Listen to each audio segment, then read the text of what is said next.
காசிமேடு மீன்பிடி துறைமுகத்தில் சிறிய ரக ஃபைபர் படகுகள் முதல் விசைப்படகுகள் வரை பலத்த சேதத்துக்குள்ளாயிருக்கின்றன. பல படகுகள் தலைக்குப்புற மூழ்கி கிடக்கிறது. அப்படி மூழ்கியிருக்கும் படகுகளுக்கு அடியிலும் பல படகுகள் மூழ்கி இருப்பதை பார்க்க முடிகிறது.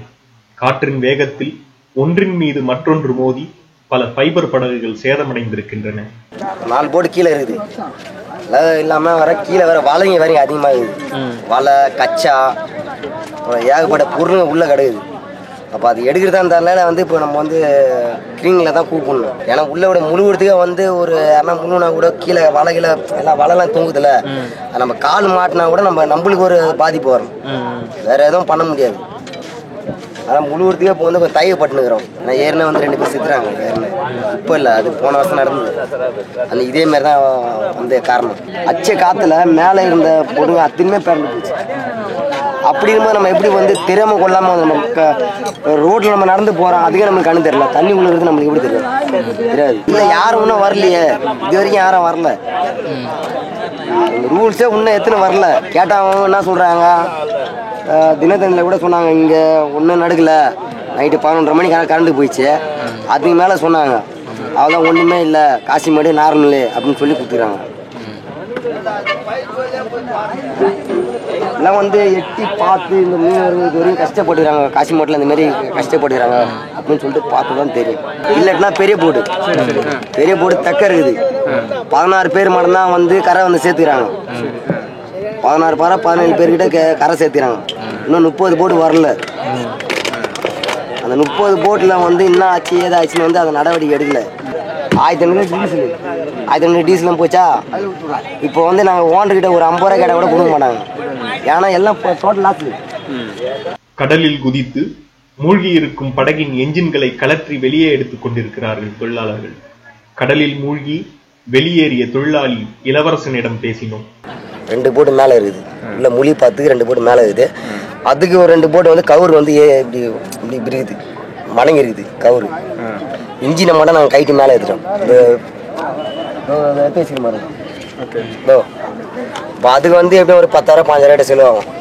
இன்ஜினு கண்டங்க. இதுக்கப்புறம் செலவு பண்ணனா எப்படியா இருந்தாலும் ஒரு 35,000 ரூபாய் 40,000 ரூபாய் ஆகும். ட்ரிங்க்ஸு போரு எல்லாமே உப்பு தண்ணி பட்டதுல இன்ஜின் சீஸ் ஆகிடும். இப்போ இந்த பாடி மட்டும்தான் அப்படியே இருக்கும். உள்ள ப்ராப்டிலாம் எல்லாம் கண்டமாயிடும் உப்பு தண்ணி. அதுக்கு தான் இந்த டீசல் ஊற்றி நிற்கிறோம். இதெல்லாம் இன்ஜினை தூக்கி குப்பையில் கைலாங்கடிக்கு தான் போடணும். கொஞ்ச நேரம் செலவு பண்ணி உற்பத்தி இது பண்ணலான்னு சொல்லிட்டு தான் நாங்கள் இருக்கிறோம். நாங்கள் டீசல் ஊற்றுனா உப்புலாம் இந்த வேறு உப்பு இருக்குது பாருங்களா, இந்த உப்புங்களாம் எடுத்துருக்குங்களா கிடையாது. வேறு உப்புங்களா உப்பு உள்ளே போச்சுன்னா அவ்வளோதான், இன்ஜின் வேஸ்ட்டு. உள்ளே இருக்கிற ஒரு மெயின் சாப்பிட்டு சாப்பிட்லாம் கண்டமாயிடுச்சுன்னா வேலைக்கு ஆகாது. அந்த குப்பை தொட்டுலாம்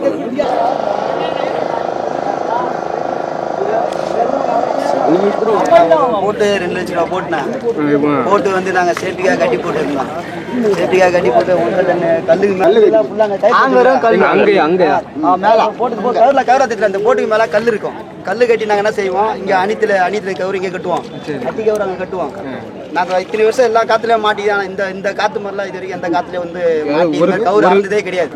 இந்த காற்றுல காற்று அடிச்சுன்னு அந்த போட்டுக்கு மேலே போட்டு இடிச்சு ஒரேடியாக தண்ணி ஹைட்டுக்கு 4 ஹைட்டுக்கு தண்ணி ஏறி கூட இதெல்லாம் போட்டு ஏறின்னு போட்டு 300 போட்டு முழுச்சு 10,000 போட்டு 10,000 போட்டுலாம் போயிடுச்சு. 10,000 ஓடி இருந்தால் சைடு இந்த 10 இதெல்லாம் உடஞ்சி போச்சு. 200 போட்டு 21 போட்டு மட்டும் ஒரு 250 போட்டு இருக்கு. 21 போன போட்டு அதிக சேதாரம் யாருன்னு கேட்டால் 21 போட்டு தான் அதிகமான சேதாரம். போட்டு உள்ள ஒண்ணுது, சைடு ஃபுல்லாக அடி வாங்குது. இன்ஜின் ஃபுல்லாக உடச்சிட்டு கீழே விழுவுறது. எல்லாமே 21 போட்டு மட்டும் தான் ரொம்ப அதிகமான சேதாரம் அதிகம். நான் வாழ்றதுக்கு எங்களுக்கு எந்த இதுவும் கிடையாது. தொழில் என்பது எங்களால் பண்ணவும் முடியாது. எத்தனை மாதம் ஆகும் இல்லை எத்தனை வருஷம் ஆகும் கூட தெரியாது. ஏன்னா அந்தளவுக்கு நாங்கள் பண காசு இருக்கவும் கிடையாது. நாங்கள் அன்றைக்கி தொழில் பண்ணால் தான் அன்றைக்கி எங்களுக்கு சாப்பாட்டுக்கு எங்களுக்கு பொழைப்பு. இப்போ அந்த பொழப்பம் எங்களுக்கு வந்து கெட்டு போச்சு. சுனாமியோட 10 மடங்கு இது அதிகம். சுனாமியோட 10 மடங்கு அதிகம். சுனாமி வந்து தண்ணி வரைக்கும் தான் வந்துச்சு. இது வந்து காத்தும் அலையும் சேர்ந்து வந்துச்சு. எல்லாம் அதான் தண்ணி தூக்கி அடிக்கிறது தான். அது வந்து தண்ணி மொண்டு ஊத்துச்சு சுனாமின்றது. இது வந்து புயல் காற்றால வந்து அலை மாதிரி இப்போ நம்ம கடல் அடிக்கலையா அந்த மாதிரி அலை அடிச்சு போட்டு ஒரு போட்டு அப்படியே கவுந்து உருண்டு வந்து ஃபுல்லாக போட்டு பிரிஞ்சுகளை மாட்டிக்கிறது. அது ஃபுல்லாக சாதாரண ஃபுல்லாக அடி வாங்குறது. தண்ணி வரைக்கும் வந்து இந்த போட்டு இது மாதிரி ஆயிருக்காது. அலம் நிறைய வந்ததுனால தான் இது மாதிரி சாதாரணம். இது கீழே ஒரு 4 போட்டுருக்கு. அங்கெல்லாம் ஃபுல்லாக போட்டு நீட்டுக்கும் போட்டு 2 போட்டு 3 போட்டு ஊர்பட போட்டு கிடையாது. திருட்டூர் போட்டு ஊர்பட போட்டு கிடையாது. ஒன்றும் கிடையாது. போட்டு அடிப்பட்ட போட்டு போட்டு மேலே காப்பாற்றி நாளைக்கு வச்சு ஃபுல்லாக அடி அதுவும் சாதாரணம் தான். ஆனால் முழுவதும் போட்டு மட்டும் ஒரு 40 போட்டு உள்ள தண்ணிக்குள்ளே இருக்குது. அதுதான் இப்போ நாங்கள் மீட்பு இது வச்சு நாங்கள் எடுக்கிறோம். நாங்களே போட்டு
வர்தா புயல் மீனவர்கள் மத்தியில் ஏற்படுத்தியிருக்கும் சேதம் மிக அதிகம். காசிமேடு பகுதியில் குடிதண்ணீர், மின்சாரம் இன்றி வீடுகளின் கூரைகள் உடைந்து மக்கள் மிகவும் அவதிப்படுகிறார்கள். ஆத்திரமுற்ற மக்கள் சாலை மறியல் உள்ளிட்ட போராட்டங்களையும் நடத்தி வருகிறார்கள். நாம் செல்லும் போது காசிமேடு சந்திப்பில் சுமார் 2 மணி நேரமாக மக்கள் சாலை மறியல் நடத்தினார்கள்.